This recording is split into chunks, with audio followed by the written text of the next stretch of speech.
The problem with a lot of the ideas that we've gone over so far is that they may seem somewhat abstract or even quite confusing.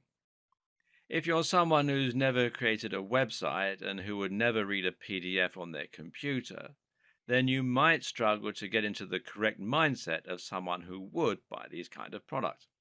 Therefore, you might struggle to make a business like this work. So, how about we simplify things for a moment and go back to basics? Selling a service.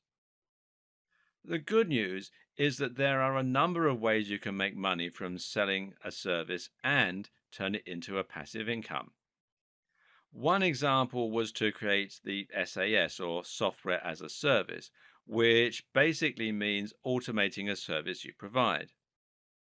The best example of this comes from Matt Mullenweg, best known as the creator of WordPress. WordPress is a brilliant example of a service being productized, where Matt actually took his website creation business and turned it into a simple tool that would cut out the middleman.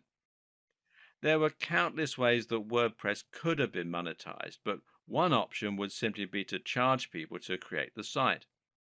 Similarly, you could easily charge someone for a piece of software that might fix broken video files, or you could charge them to use a piece of software that would churn out images which could be used as stock photos. Another great example of this is Copyscape. Copyscape provides a service by checking to see if there are any duplicate copies of content on the web. This is something that might previously have been handled manually, but with Copyscape, it's possible to check countless articles for only a few cents, and you can find out more at copyscape.com. But if you're not into making software, then this might seem like a business model that is out of reach. Fortunately, we have another trick up our sleeves. Service arbitrage literally means that you're buying something and then selling it on for more.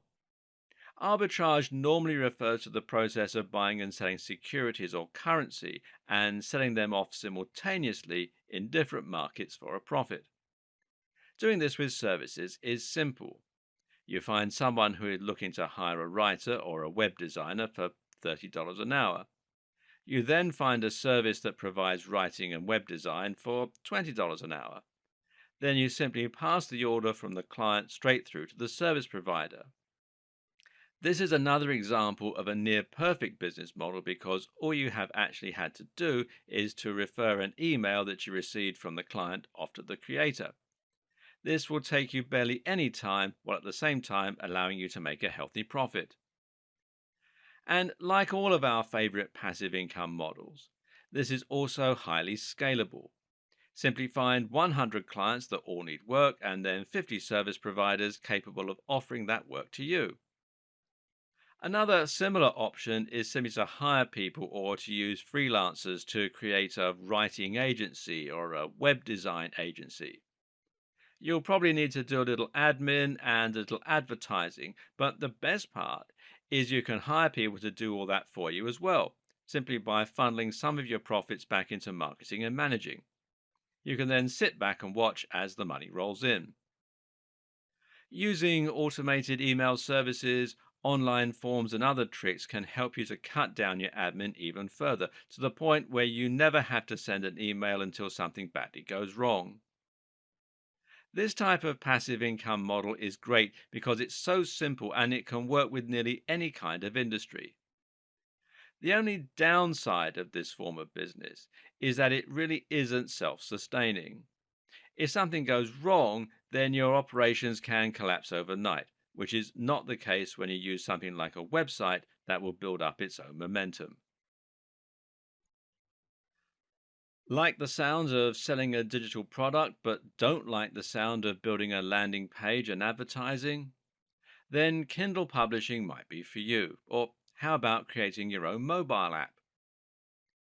The Kindle, of course, is a gadget from Amazon that allows people to download EPUB format books and then read them on the go.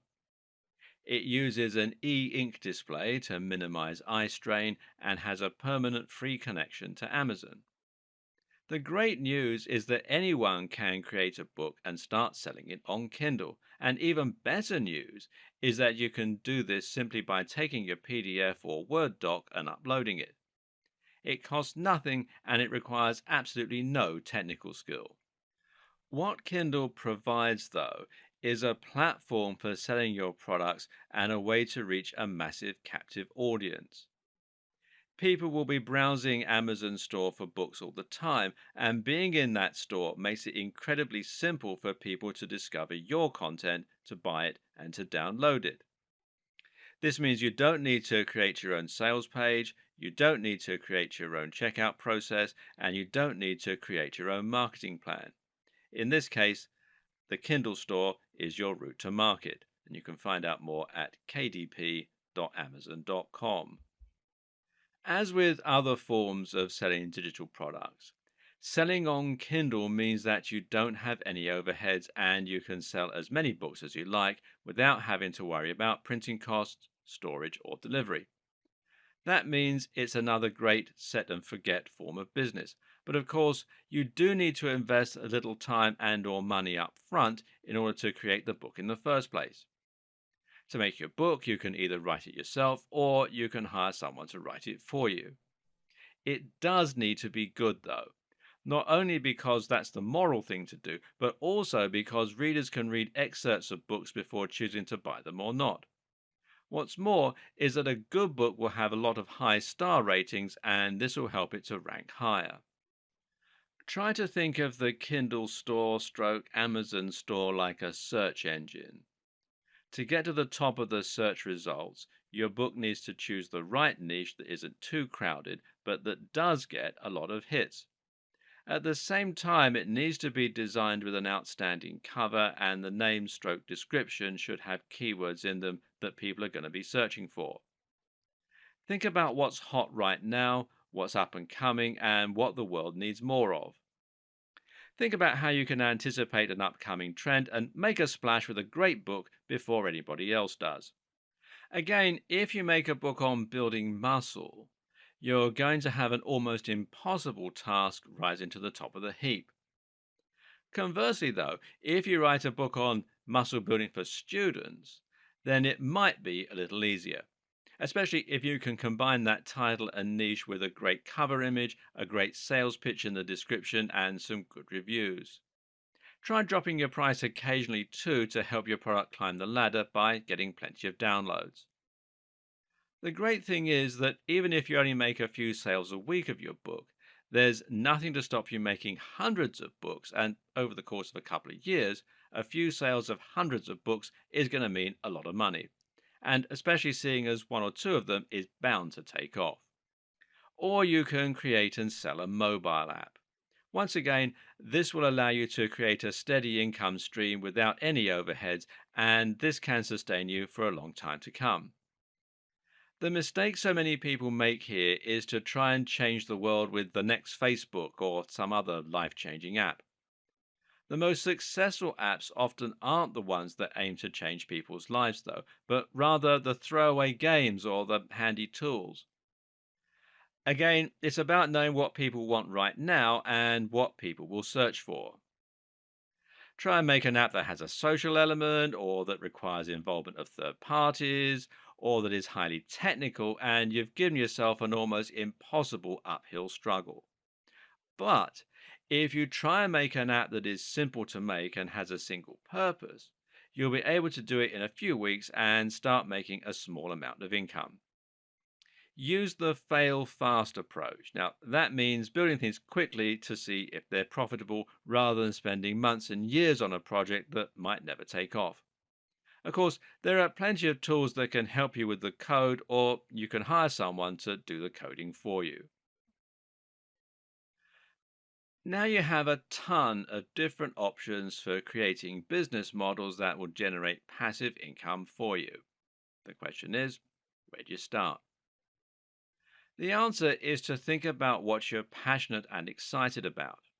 Which of these models and which industry would you be willing to put in the most time and work into?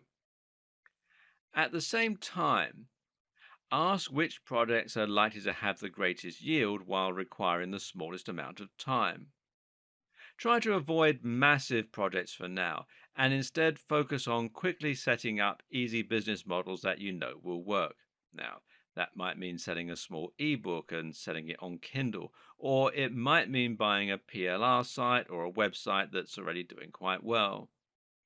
Over time, these revenue streams will start to quickly add up, and eventually, you'll be able to earn big money while you're sailing around the world, snoozing in bed, or working on the things that you truly care about.